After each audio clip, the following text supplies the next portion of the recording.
स्वागत आहे सर्व पत्रकारांचं स्वागत. आपण या प्रेस कॉन्फरन्सला आल्याबद्दल. आपण सर्वांना माहीत आहे की मीरा भाईंदर शहराचा आराखडा हे 2017 साली संपुष्टात आला. त्यानंतर DP प्लॅन हा नवीन तयार करायचं होतं, परंतु त्यावेळी प्रशासनकडनं योग्य वेळेत तो DP प्लॅन बॉडी पुढे आला नाही, म्हणून तो लॅप्स झाला. टाईम बाउंड, त्या टाईम बाउंडमध्ये करायचं होतं.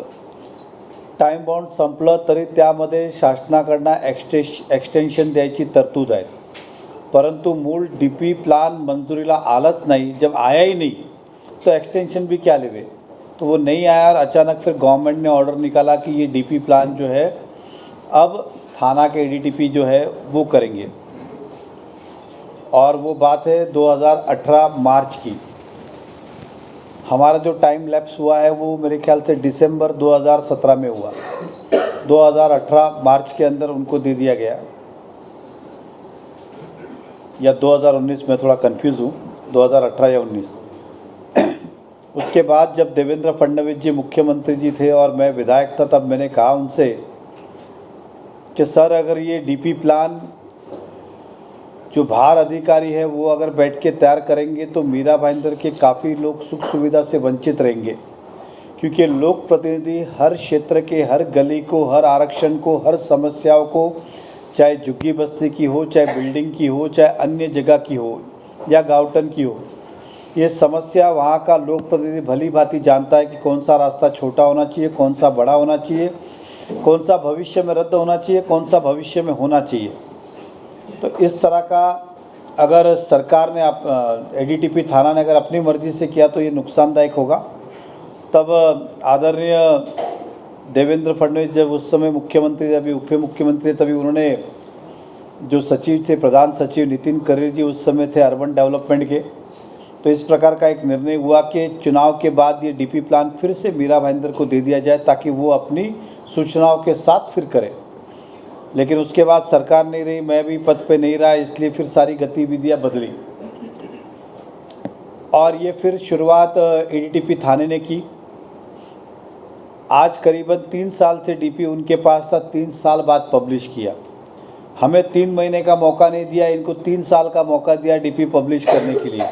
अगर इतनी घाई थी, इतना ही प्रॉब्लम था, तो उसी समय तुरंत कर लेते. और उस समय हमको 3 महीने का मौका नहीं दिया, क्योंकि डिले हो रहा था. ये 3 साल एक बहुत बड़ा घातक समय रहा, नुकसानदायक रहा. क्यों रहा वो भी मैं बताता हूँ. हमने जब जानकारी ली, मैंने कोविड मिला. कोविड अगर सब हिसाब किताब मिलाए तो सब जगह का 4-4 महीना, 3 बार कोविड आए, तीनों का 4-4 महीना एवरेज आप गिन लो तो 12 महीने हुए. लेकिन कोविड का और DP प्लान बनाने का कोई लेना देना नहीं है, क्योंकि प्रशासकीय अधिकारी सब कामकाज कर रहे थे. वो किसी व्यक्ति को मिलना नहीं था. GPRS से उनको सब करना था. घर में बैठ के आधा काम करना था. प्लानिंग का काम ज़्यादा था. साइट विजिट का काम कितने दिन क्या रहेगा, 10 दिन, 20 दिन, 30 दिन, बाकी दिन क्या था. इन 3 सालों में क्या हुआ कि जो महानगर पालिका ने एक प्रारूप आराखड़ा तैयार किया था, जो बॉडी को आया नहीं, जिनको लीक हुआ या जानकारी मिली, उन्होंने इन 3 साल के अंदर अपने बिल्डिंग के प्लान पास नक्की कर लिए. अब अगर प्लान पास हो गए तो उस पर आरक्षण हो नहीं सकता है. तो 3 साल में बहुत सारे लोगों ने जो फ़ायदे लिए, उसका नुकसान पहले ही शहर को हुआ है. अब वो कुदरती था, इसलिए मैं उसके ऊपर आलोचना, टीका टिप्पणी भी नहीं करना चाहूँगा. अगर ये 3 साल पहले DP का अगर प्रसिद्ध हो गया होता बॉडी के माध्यम से, तो 3 साल के अंदर जो आरक्षण डिलीट हुए, या मैं ये कहूँगा कि जो ज़मीन पर बिल्डिंगें बन गई, शायद वहाँ पे दूसरी सुविधा आ सकती थी. तो 3 साल हम डिले हुए. अब लेकिन जब DP प्रसिद्ध हुआ है, तो ये प्रसिद्ध DP को अगर हम देखते हैं तो इसके अंदर DP प्लान के अंदर एक तो आने वाली नई लोक संख्या के अंदर क्या क्या ज़रूरत है उसके हिसाब से उसे बनाया जाता है. दूसरा, जो अभी वर्तमान में हमारी लोक संख्या है उसका भविष्य भी निश्चित किया जाता है. अगर मैं वर्तमान की लोक संख्या की भविष्य की बात करता हूँ, तो अगर भाईंदर पूर्व और भाईंदर पश्चिम और नया नगर, ये 3 एरिया अगर हम देखते हैं, या जूना फिर पेनकरपाड़ा ले लो, तो आप देखेंगे इसके अंदर किसी भी तरह का कोई भी रूप का बदलाव नहीं है. तो क्या जो लोग भाईंदर ईस्ट, भाईंदर वेस्ट, नया नगर में जिस तरह से आज कंजेस्टेड बिल्डिंग में रह रहे हैं, जहाँ सुविधाएं नहीं है, तो क्या इनका आने वाला भविष्य भी ऐसा ही होगा क्या इस भविष्य के बारे में आज नहीं सोचेंगे तो कौन सोचेगा। ये भविष्य के बारे में सोचा नहीं गया कि इसका फ्यूचर प्लानिंग हमें क्या करना चाहिए। जो हो चुका वो हो चुका, जनता को नुकसान ना हो जो रहते हुए आज, और उनका भविष्य भी अच्छा होना चाहिए। आज अधिकतर भाईंदर ईस्ट, भाईंदर वेस्ट वाले या नया नगर के लोग या पेनकरपाड़ा, ये अपने फ्लैट बेच के कनकिया की तरफ जा रहे या हाईवे की तरफ जा रहे, क्योंकि वहाँ पार्किंग की सुविधा नहीं, तो गार्डन की नहीं, प्लेग्राउंड की नहीं, बहुत सारी समस्याओं से घिरा हुआ है। जो आने वाली जो पीढ़ी है वो इस तरह की जीवन में रहना पसंद नहीं करेगा। उसे भी खुली बिल्डिंगें चाहिए, खुली स्वास्थ्य चाहिए, खुली हवाएं चाहिए, खुली सुविधाएं चाहिए। तो इनका भविष्य किधर भी इस डीपी में सुरक्षित नहीं किया गया। अब मैं देखता हूँ कि मीरा भाईंदर के अंदर पहले अधिकतर नहीं कहूँगा, लेकिन बहुत सारी ज़मीन नो डेवलपमेंट जोन के अंदर थी। अब मीरा भाईंदर क्योंकि ऑलमोस्ट आर जोन हमने बहुत प्रतिशत, मतलब 80% डेवलप हो चुकी है, तो स्वाभाविक रूप है किसी भी शहर का डीपी बनता है तो वो सेकेंड फेज़ के अंदर बाकी जो ज़मीन डेवलप है, तो मीरा भाईंदर का सारा नो डेवलपमेंट जोन निकाल के आर जोन कर दिया गया है। उसका हम स्वागत ही करते हैं, कोई हम उसकी निंदा भी नहीं करते, क्योंकि शहर बढ़ने के लिए अगर है, क्योंकि नो डेवलपमेंट में अगर जोन नहीं बदला तो वहाँ पे फिर झुग्गी बस्तियाँ बनेगी, झोपड़े बनेगी, चालियाँ बनेगी। इसलिए समय के साथ बदलाव करना ज़रूरी है। अब नो डेवलपमेंट जोन को अगर मैं बड़ी मात्रा में कहूँ तो पेनकरपाड़िया एरिया है, राई मोरवा मुर्दा है, मीरा रोड वेस्ट है, एग्जाम्पल कहूँ तो जैसल पक्का खाड़ी किनारा का पट्टा है। अगर मैं नवगर का पीछे का पट्टा कहूँ तो ये है, कनकिया का पीछे का पट्टा कहूँ तो है, घोड़बंदर के पीछे का पट्टा कहूँ तो है, अपना ठाकुर मॉल के पीछे का पट्टा नो डेवलपमेंट जोन था। अगर मैं साई पैलेस के होटल के पीछे की बात करूँ तो ये नो डेवलपमेंट जोन था। ये सारा अब जो है डेवलपमेंट जोन के अंदर लाया गया है। कुछ में इंडस्ट्रीज होगा, कुछ में आर होगा, लेकिन मेजर पार्ट आर जोन ही किया है। लेकिन आर जोन अगर किया गया है तो उसकी संख्या, उसकी जो आने वाली जो पॉपुलेशन है उसके हिसाब से रिजर्वेशन रखे नहीं गए। अगर आपने डीपी देखा होगा तो मैं उदाहरण कहता हूँ, मीरा भाईंदर का डीपी जो था 1992 में, 1992 में इसकी, मतलब आज से करीबन 30 साल पहले प्लानिंग शुरू हुई थी, जो 97 में मंजूर हुआ। उस समय केवल एक एफएसआई था। 30 साल पहले जिसने बनाया उसे नहीं पता था कि बाद में टीडीआर प्रोसेस आएगा, 2 एफएसआई होगा, 3 होगा, ये योजना आएगी, ये सब नहीं था।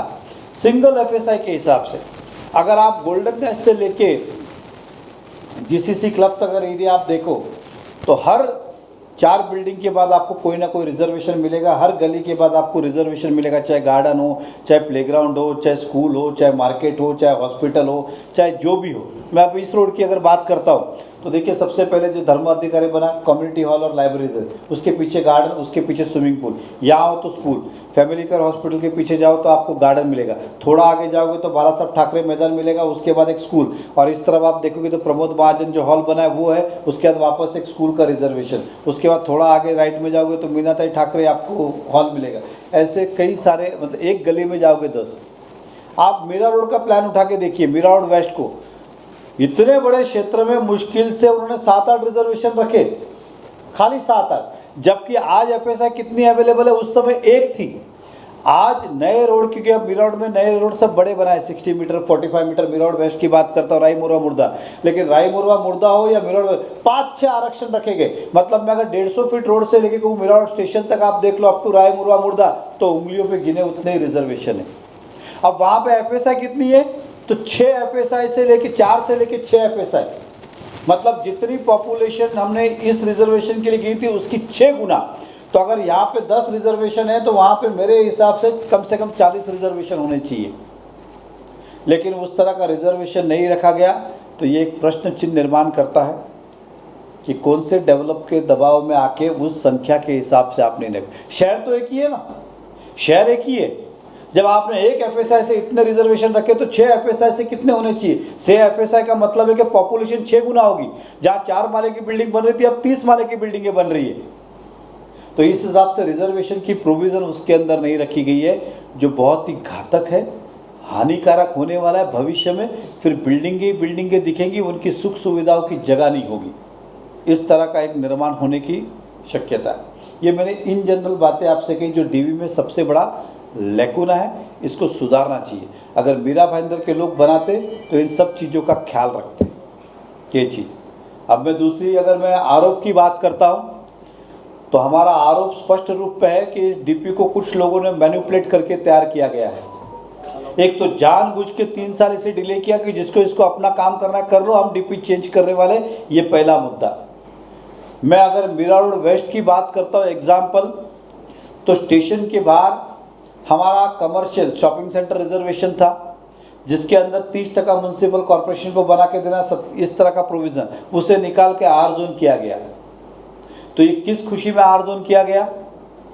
रिजर्वेशन हम नए डालने की बात करें, आपको जूने निकालने की जरूरत क्या? जब लोग पहले से 20 साल से मेंटली प्रिपेयर है कि हमारा ये रिजर्वेशन है, उसे निकालने की आपको जरूरत क्या पड़ी?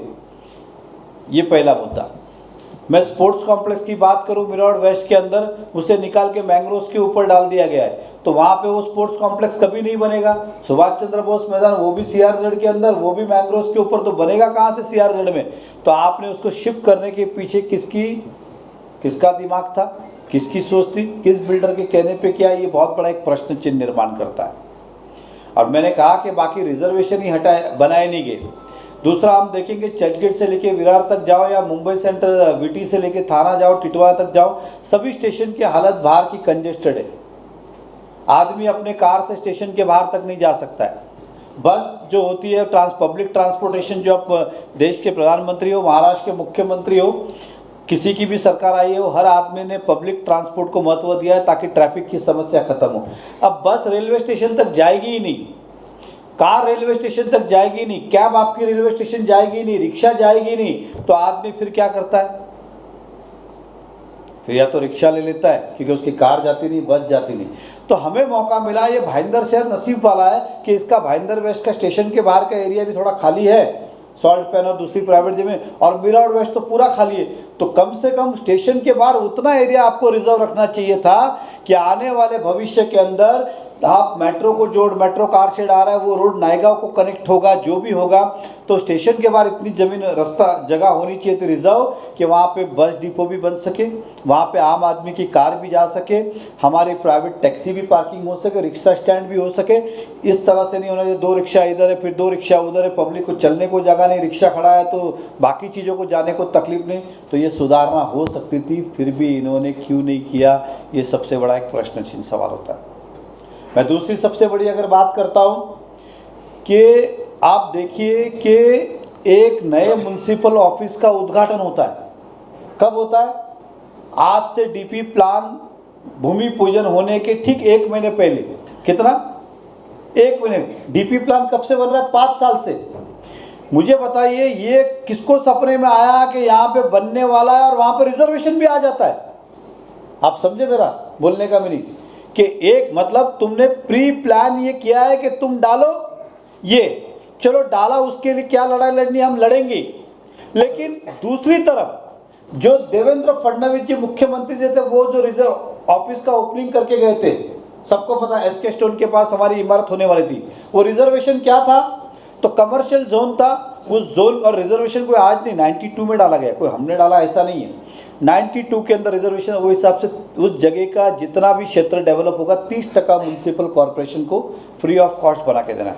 म्युनिसिपल कॉर्पोरेशन ने प्लान भी पास किया, उसका भूमि पूजन भी हुआ और रीतसर सारे पेपर वर्क करके उसे किया गया। जगह विवादित गई इसलिए नहीं और बात। अब एक देखिए, उधर रिजर्वेशन आता है, इधर का रिजर्वेशन निकल जाता है। ये कैसे इत्तेफाक हो सकता है? ये इत्तेफाक कैसे हो सकता है कि मेरे घर के बाहर एक बस डिपो है, रोज सुबह 10 बजे बस आती है, एक दिन अचानक ये चली जाती है और बस डिपो जो पहले से प्लान है उधर चला जाता है। इत्तेफाक एक जगह हो सकता है ना। आप कहते हो चलो सर वो इत्तेफाक हो सकता है, भूमि पूजन हुआ इसलिए रिजर्वेशन डाला, इसका ये निकला क्यों फिर? वो जमीन हमें 100-200 करोड़ रुपए देके खरीदनी पड़ेगी, ये जमीन फ्री में मिल रही थी। और चलो म्युनिसिपल ऑफिस वहां भी बनाना है, लेकिन जो 30% बिल्डर ने आपके साथ एग्रीमेंट किया हुआ है, कमिट किया है, प्लान लेते समय एफिडेविट दिया है कि 30% कॉर्पोरेशन को फ्री में बना के दूंगा, वो रिजर्वेशन निकाल के तुमने आर जोन किया। इसका क्या मतलब? इसका 200 करोड़ रुपए की इमारत करीबन म्युनिसिपल कॉर्पोरेशन को मिलने वाली थी, वो जीरो हो गई। अब म्युनिसिपल कॉरपोरेशन को इमारत कोई नरेंद्र मेहता या बीजेपी या किसी को फ़ायदा नहीं हो रहा है, ये फ़ायदा शहर का था और शहर के लोगों का था। और रिजर्वेशन भी कोई हमने नहीं डाला था कि भाई बीजेपी वाला आए थे उन्होंने अपना दादागिरी की या प्रेशराइज किया। 30 साल से जब हम तो छोटे बच्चे तब से वो रिजर्वेशन है, हमने तो खाली इम्प्लीमेंट करने का काम किया था। अब उसे निकाल के आर जोन, अब वो आर जोन होने के बाद बिल्डर हमारी इमारत देगा क्या?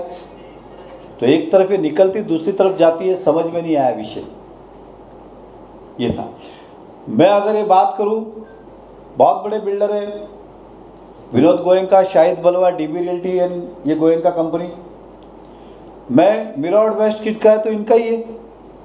अब मैं ये मीरा भाईंदर का पहला ऐसा रिजर्वेशन था, हम जहाँ जाते हैं सृष्टि के अंदर, अगर आप देखेंगे तो सृष्टि बहुत पहले डेवलप हुआ 85 के अंदर, इसलिए वहाँ पे एक भी रिजर्वेशन नहीं है, खाली बिल्डिंग है, ना एक भी गार्डन है, ना एक भी प्लेग्राउंड है, ना एक भी कुछ है, क्योंकि सृष्टि डेवलप हुई 85, डीपी प्लान बाद में आया।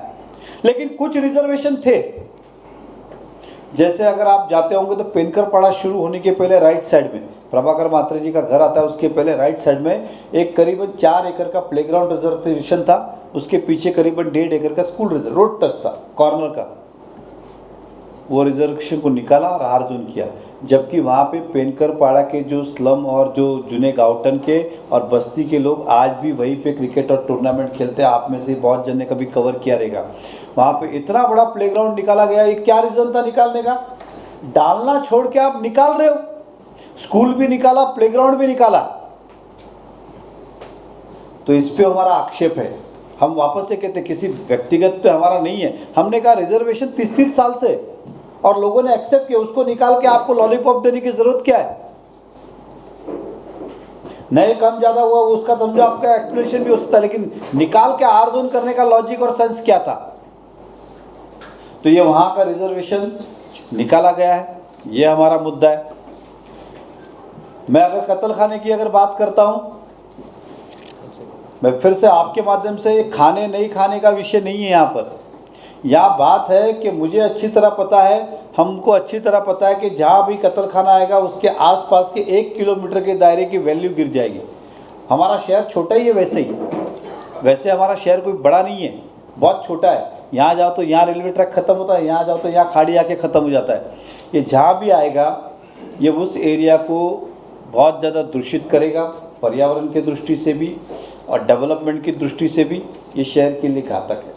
हमारे शहर की, जहाँ तक मैं शहर की पॉपुलेशन भविष्य को देखता हूँ और आज को देखता हूँ, मुझे नहीं लगता है कत्ल खाने की आवश्यकता है। आज भी महाराष्ट्र में कई सारे कॉरपोरेशन है बड़े बड़े, हमारे तो डी क्लास है, उनके पास भी अपने कत्ल खाने नहीं है, तो इसकी आवश्यकता इस शहर में नहीं है।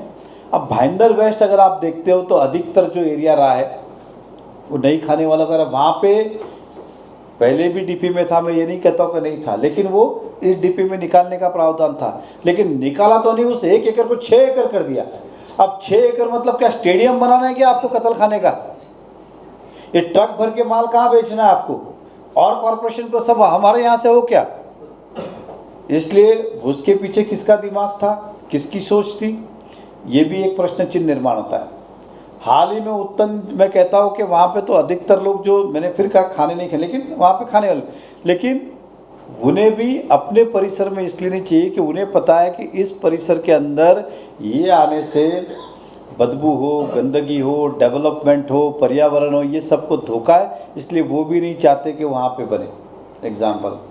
और हम भारतीय जनता पार्टी मानते हैं कि पूरा शहर हमारा घर है, हमें अपने घर में नहीं चाहिए।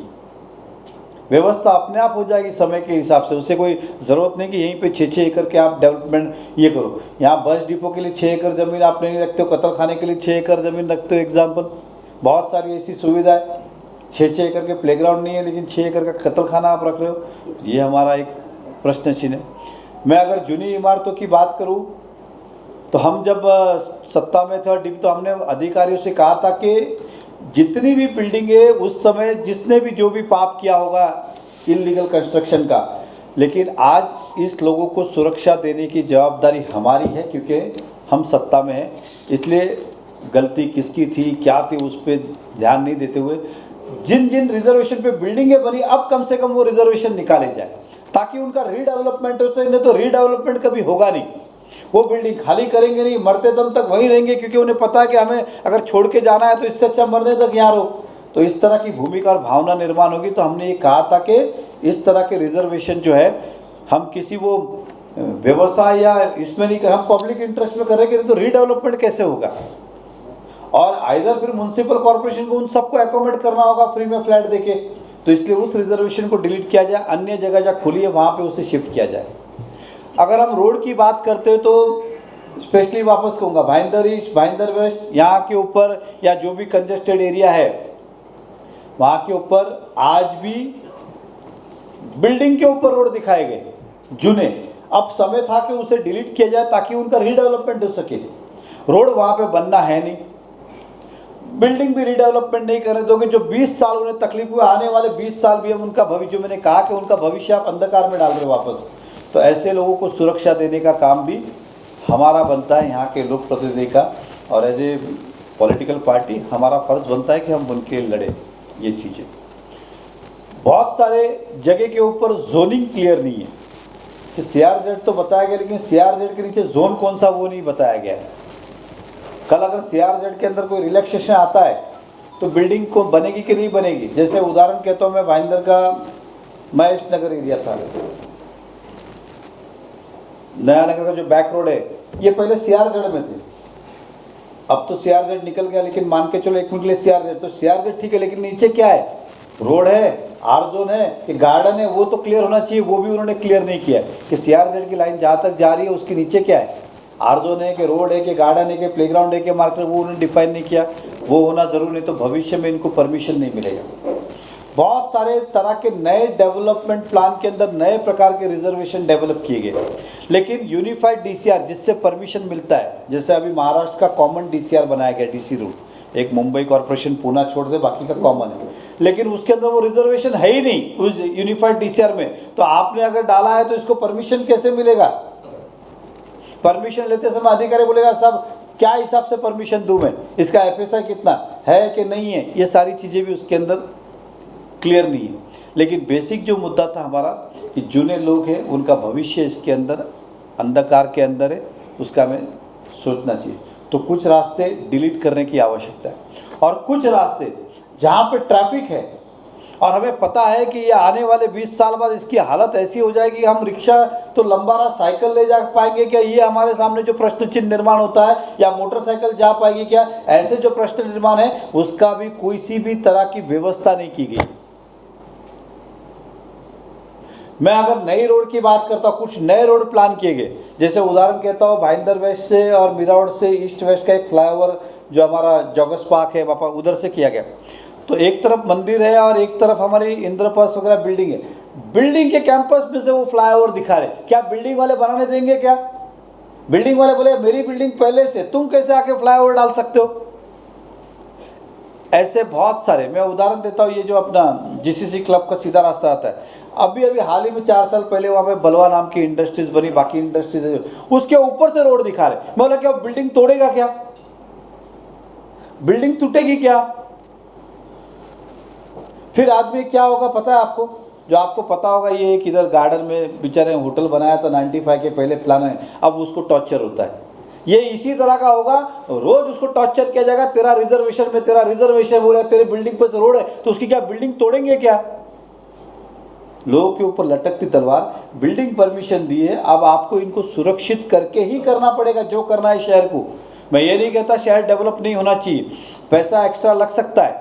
आज मैं उदाहरण देता हूँ, बॉम्बे में मेट्रो बन रहा है तो कई जगह पे सुविधा नहीं है, बिल्डिंगें बनी है, रोड पे जगह नहीं, तो अंडर टनल बना रहे जिसका खर्चा 10 गुना 20 गुना ज़्यादा है, लेकिन जनता को थोड़ी क्या बिल्डिंगें तोड़ी जा सकती, इसलिए टनल के माध्यम से जा रहे हो। तो मीरा भाईंदर के अंदर भी भविष्य को देखते हुए ऐसी बहुत सारी सुधारना करने की आवश्यकता है। ये मैंने बड़ी बड़ी बातें की, छोटी छोटी बारीक बारीक बातें इतनी हैं, क्योंकि आपको पता है अधिकतर छोटी छोटी गलियाँ हैं, वो गलियों का कहीं कहीं प्लान में नहीं है। मतलब बिल्डिंग परमिशन लेने जाएगा उस गली को गिना जाएगा कि नहीं गिना जाएगा। हाल ही में एक बिल्डिंग बनी धनेश पाटिल का, जो धनेश वाइन शॉप था, अगर आपको पता होगा, BP रोड पे 2 बिल्डिंग के बीच में 9 मीटर का गैप चाहिए था, उसने इस तरह से बिल्डिंग बनाई कि वहां पे एम्बुलेंस नहीं जा सकती, क्योंकि गली दिखाई नहीं उसने। जबकि गली थी पीछे पास्ता जैन कॉलोनी है, ये सब बिल्डिंग है, लेकिन अब इस तरह के दोनों बिल्डिंग भी बाजू बाजू में आ गई। तो ऐसे बहुत सारे प्रश्न चिन्ह हैं जो हमें दिखता है। देखिए 25 साल 20 साल बाद हम रहेंगे नहीं रहेंगे हमको तो ये भी नहीं पता, हमारी उम्र होगी कि नहीं होगी, बहुत सारे लोग नहीं होंगे। लेकिन अगर भविष्य के बारे में आज नहीं सोचा तो जो गलतियाँ पहले हुई उसी गलती को हम जानबूझ के दोहरा रहे हैं। इस डीपी प्लान से कोई हमारा पॉलिटिकल कोई फ़ायदा नुकसान आज का या कल का नहीं है, लेकिन अगर हम जनहित की बात करते, शहर हित की बात करते, इस शहर के नागरिक की सुरक्षा की बात करते, तो हमारा कर्तव्य बनता है कि हम इन सब चीज़ों के लिए लड़ें। और आपके माध्यम से हम महाराष्ट्र के सरकार तक और जिन्होंने ये प्लान बनाया उन तक ये बात पहुंचाना चाहते हैं कि इस डीपी प्लान को आप रद्द करें, नगर पालिका के माध्यम से तैयार करें, ताकि छोटी छोटी बारीक बारीक चीज़ें सब आ सकती हैं। और तो और इसे कोई अन्यथा भी नहीं ले कि किसी बॉडी को पावर चाहिए, क्योंकि प्लान बन के जाएगा किसके पास, उन्हीं के पास जाने वाला है जिसने अभी बनाया। ये बन के वापस उन्हीं के पास जाएगा, हम खाली सुझाव दे सकते, इसका अंतिम निर्णय तो जो कमेटी अपॉइंट होती है बाद में वो करेगा। लेकिन इस प्लान में इतनी सारी चीज़ें, इतनी गलतियां कि हम सुधारना क्या करें, उसको पूरा ही शुरू से एंड तक करना होगा। देखिए एक समय के बाद बिल्डिंग इतनी धोखादायक हो जाती है कि उसको रिपेयर नहीं किया जा सकता है, उसे नया ही बनाना पड़ता है। तो ये प्लान में इस तरह का कि इसमें सुधारना नहीं की जा सकती, इसको नया ही बनाना पड़ेगा। तो इसलिए हम चाहते हैं कि प्लान कॉरपोरेशन को दिया जाए। इसके पीछे हमारी कोई अलग मानसिकता नहीं है, अलग सोच नहीं है, क्योंकि मैं फिर कहता हूँ हमारा काम खाली उसको तैयार करके कमेटी को सौंपना। वही कमेटी जो उधर आनी वही कमेटी यहाँ रहेगी, वो फिर उस पर सुनवाई करेगी। हमने गलत किया है तो उनका पूरा अधिकार है निकालने का, हमने अच्छा किया तो उससे रखे, वो तो उनका ही अधिकार है। लेकिन ये सूचना ली नहीं तो अब देंगे कितने। अब ऑब्जेक्शन क्या होता है, जब सभागृह में सदन में विषय आता है तो 500 तरह की चर्चाएं होती है, चर्चा में से अच्छा निष्पन्न निकलता है, उसका कोई ना कोई अच्छा उसका फल निकलता है। लेकिन यहाँ चर्चा तो छोड़िए, देखने को भी नहीं मिला है किसी को इस तरह का है। और इतना बड़ा नक्काशा लगा है कि कॉमन आदमी शहर का वो समझ भी नहीं पाता है कि क्या डीपी प्लान, क्या मेरे हित का, क्या मेरे हित का नहीं। तो इस विषय के ऊपर हम आने वाले 12 तारीख को 12 दिसंबर को सुबह 10:30 बजे हम आंदोलन निकालने वाले इस डीपी प्लान के खिलाफ। हम कोशिश करेंगे सभी नेताओं को, सभी पार्टी को साथ में लेके जनहित के लिए, शहर के हित के लिए सभी पार्टियों से मैं बात करूंगा कि इसे कोई व्यक्तिगत किसी के आरोप ना ले। लेकिन इसके अंदर ये तो बात पक्की है कि हमारे जो एग्जिस्टिंग लोग हैं उनका भविष्य का विचार नहीं किया गया है, और जो आने वाले उनका भी भविष्य मुझे अंधकार में दिख रहा है। तो इसको अगर सुधारना करनी है तो हमें ये मुख्यमंत्री महोदय से मुलाकात करके इस प्लान को रद्द करके कॉरपोरेशन के माध्यम से हम भेजें, ताकि इसके अंदर सारी छोटी छोटी बातें ये हम समझ सकते। जिस तरह से आपकी बिल्डिंग की समस्या आपको ज़्यादा पता है, हमें बाहर से बिल्डिंग देख के पता नहीं चलता है कि किस फ्लैट में लीकेज है, किस पे पानी का प्रेशर कम है, किसका क्या दीवार ख़राब है, ये हमें बाहर से देख के पता नहीं चलेगा। लेकिन बिल्डिंग वाला जब मीटिंग होती है तो अच्छी तरह बोलता है, साहब हमारा तो स्लैब गिर रहा है, हमारा तो पानी नहीं आता है, मेरा प्रेशर नहीं आता है, मेरा लीकेज, क्योंकि आप उसमें रहते हो। उसी तरह से शहर के लोग प्रतिदिन गलियों में रहते, इन गली गली तक घूमते, इसलिए उनकी जानकारी जितनी है उतनी उस अधिकारी की नहीं है। ये एक। दूसरा, कुछ जगह पे 101% मैनिपुलेशन किया, डंके की चोट के। मैंने एक उदाहरण दिया, ये क्या सपने में आया था कि इसका उद्घाटन मुख्यमंत्री जी करने वाले, डीपी 3 साल से बन रहा है, ये तो 1 महीने पहले नक्की हुआ था, तो ये भी डीपी में कैसे आ गया। मतलब प्री प्लान था, वहाँ से निकालना और यहाँ पे डालना। अभी तक हम सोच रहे थे कि यहाँ पे क्यों लेके जा रहे हैं, इतने दूर क्यों लेके जा रहे हैं, इतनी दूर क्यों लेके जा रहे हैं, इसके अंदर कौन उधर जाने वाला, जगह भी छोटी है। अब पता चला यहाँ निकालने का था, इसलिए वहाँ पे डाला गया।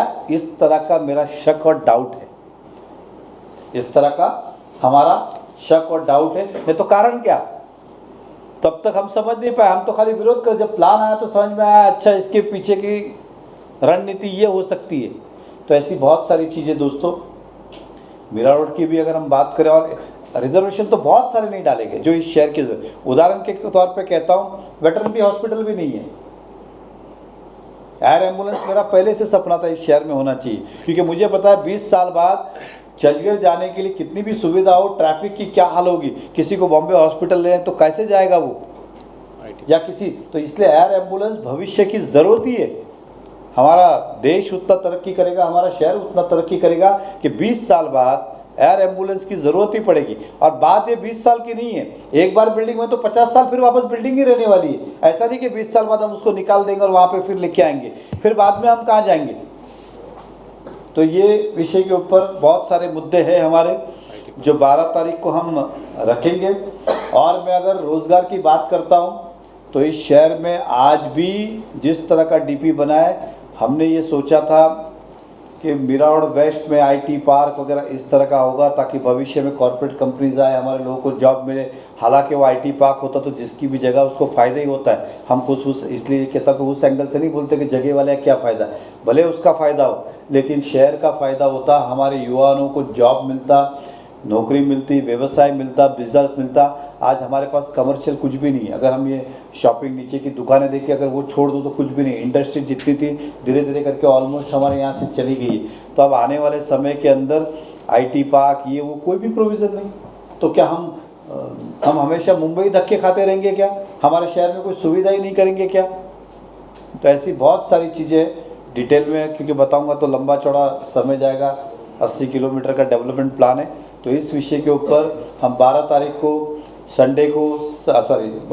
को सोमवार को 10:30 बजे भाईंदर वेस्ट में 52 जिनालय जैन मंदिर अहिंसा चौक, वहाँ से हम शुरुआत करेंगे और 60 फीट होते हुए नगर पालिका में जाके हम विज्ञापन देंगे कि इस एडीटीपी को पहुँचाएं और सरकार तक भी पहुँचाएं कि हम मीरा भाईंदर के रहवासी, हम शहरवासी, हम पॉलिटिकल पार्टी चाहते हैं कि इसके अंदर फिर से डीपी को कैंसिल करके बॉडी को दिया जाए। ये आज का विषय नहीं है, बाकी चीज़ें कल सुधार सकते हैं, ये भविष्य का विषय है।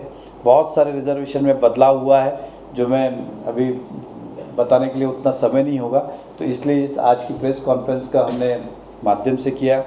कल फेसबुक लाइव के हिसाब से 11 बजे मैं अधिक से अधिक जानकारी देने का भी प्रयास करूँगा, आधे घंटे के अंदर जनता को अंदर।